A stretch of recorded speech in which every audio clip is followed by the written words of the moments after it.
It started with a knock on the door, the kind that didn't sound like a neighbor wanting sugar or a delivery guy with a package.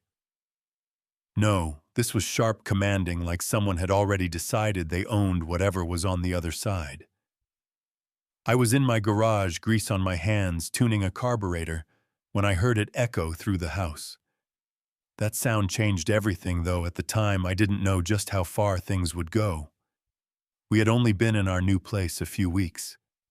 After 24 years of grinding through dead-end jobs, building my own repair business from the ground up, and saving every dime, I finally managed to buy a patch of land outside Tulsa.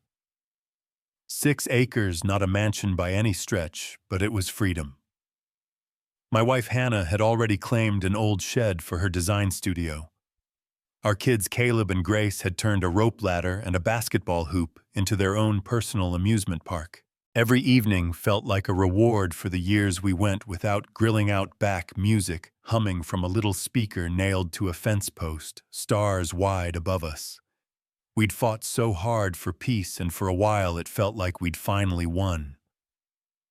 That knock shattered it. I opened the door to see a woman in her late 60s, hair sprayed into a helmet, rings stacked on her fingers, lips pressed in a thin line of smug control. She introduced herself as Margaret Dalton, president of the Briarwood Estates HOA. She smiled like she was delivering a gift, then slid a map out of her folder. According to our development plan, your parcel falls within our community jurisdiction. You owe $65,000 in unpaid dues, and your workshop and pool are considered non-compliant. We'll need those removed. I laughed genuinely because it felt like a bad prank. But she didn't laugh with me. She just stared with those cold eyes waiting for me to fold. I told her flat out. She had the wrong guy, my deed, my zoning, my title insurance. Every piece of paperwork said rural residential, no HOA.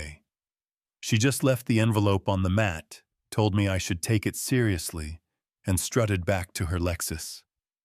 That was the moment I knew we weren't just dealing with some cranky retiree.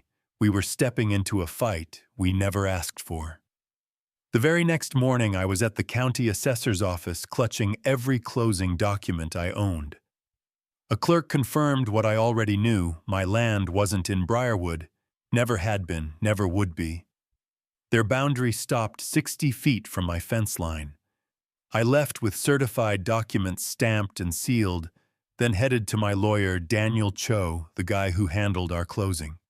He studied Margaret's map, frowned, and told me it was a fake wrong emblem, altered lines, something a first-year intern could have mocked up. Fraud, plain and simple. He drafted a cease and desist that day, but deep down I knew Margaret wasn't going to just slink away. Sure enough, the smear campaign hit next. A glossy HOA newsletter landed in our mailbox with a picture of Hannah's studio captioned, "Community eyesore, new resident disregards covenants." They had taken a photo of my property without permission. My blood boiled. It wasn't enough they tried to shake us down. They wanted to poison our reputation with the neighbors, too. That evening, a guy across the road shuffled up khakis and boat shoes trying to play friendly. He told me sometimes it's easier to just pay. I set down my welding torch, looked him dead in the eye, and said, "Tell Margaret the only way she gets my money is if she works for it like I did." He walked away fast, typing on his phone as he went. That night, I found a metal sign staked into my backyard, stamped with the HOA's emblem, marking Hannah's studio for removal. My cameras caught 2 figures sneaking in at 3 a.m. One planting the sign, the other filming it. I recognized the shoes on one of them. Same neighbor who told me to just pay. I yanked the sign out furious, but I didn't toss it. I kept it. Evidence.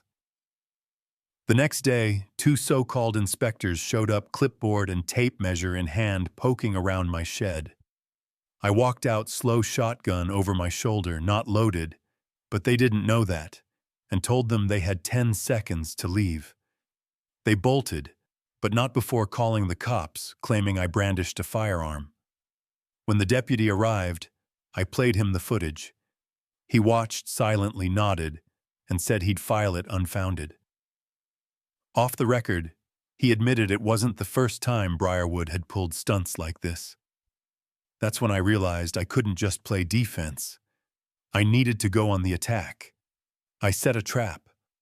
I printed my own fake boundary map slightly wrong with one GPS coordinate deliberately mislabeled. Then I left it in a decoy folder on my desk where anyone snooping could find it.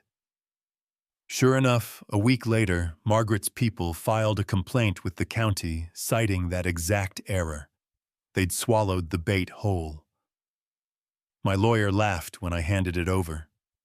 "That's entrapment with style," he said. Word started spreading. A man named Victor showed up at my gate one evening, said he'd lived on the edge of Briarwood years ago, paid 20 grand in back dues after they threatened him with court. He heard about my fight on Facebook and wanted to warn me. Turns out, he wasn't the only one. A retired teacher, a widower, an elderly couple, they'd all been bullied the same way. None of them legally under the HOA, all of them shaken down with fake maps and threats. We organized a small meeting at the library. 20 people showed up. Some angry, some scared, some just tired of being pushed around. By the end, 8 agreed to stand with me, a few even handing over their own boxes of fake letters and bogus fines. Then came the journalist Rachel Flores, who ran a blog on zoning corruption.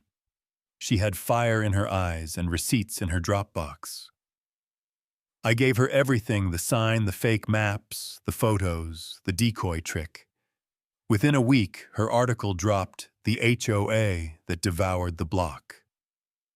Local news picked it up, then Reddit, then national outlets. Hashtags started trending. "Not my HOA," "Hands off my land." Teenagers were making memes with Briarwood's logo plastered on tanks rolling over backyards. Suddenly, we weren't alone. Margaret's quiet little empire was out in the open. But she wasn't done. A subpoena hit her desk demanding original maps and financial records. Then an anonymous whistleblower leaked the HOA's internal emails. There it was in black and white, a zone expansion plan signed by Margaret and her cronies. A blueprint for land theft disguised as community growth. Even worse, one of the documents contained the fake GPS coordinate I had planted, proving they had stolen from me directly. That was checkmate. The DA opened a criminal investigation. Within weeks, deputies arrived at Margaret's immaculate white house, the one with perfectly trimmed rose hedges. Cameras rolling, they walked her out in handcuffs. Charges: forgery, conspiracy, extortion, unlawful surveillance, falsifying documents. 12 felonies, 3 misdemeanors, and more under review. Her board scattered, one fled the state. Another posted a crying Facebook video, claiming she didn't know it was illegal. Please. The county dissolved Briarwood's charter, seized their accounts, and ordered restitution to every homeowner they scammed. My judgment alone came to $1.2 million compensation for harassment, defamation, surveillance, and legal costs, the largest HOA penalty ever in the county. But the money wasn't what stuck with me. It was standing on my porch. A few mornings later, coffee in hand, watching Caleb shoot hoops on the court we built. Grace climbing the oak ladder, Hannah humming in her studio, the solar panels gleaming on the roof. We almost lost it all, and we didn't. That quiet, that freedom, we fought for it, and it sang. I carved a cedar sign myself, burned the words deep into the grain: private property. Not for HOA. Not today. Not ever. Beneath it, I laminated the fake map they'd copied just to remind anyone who thought about trying again.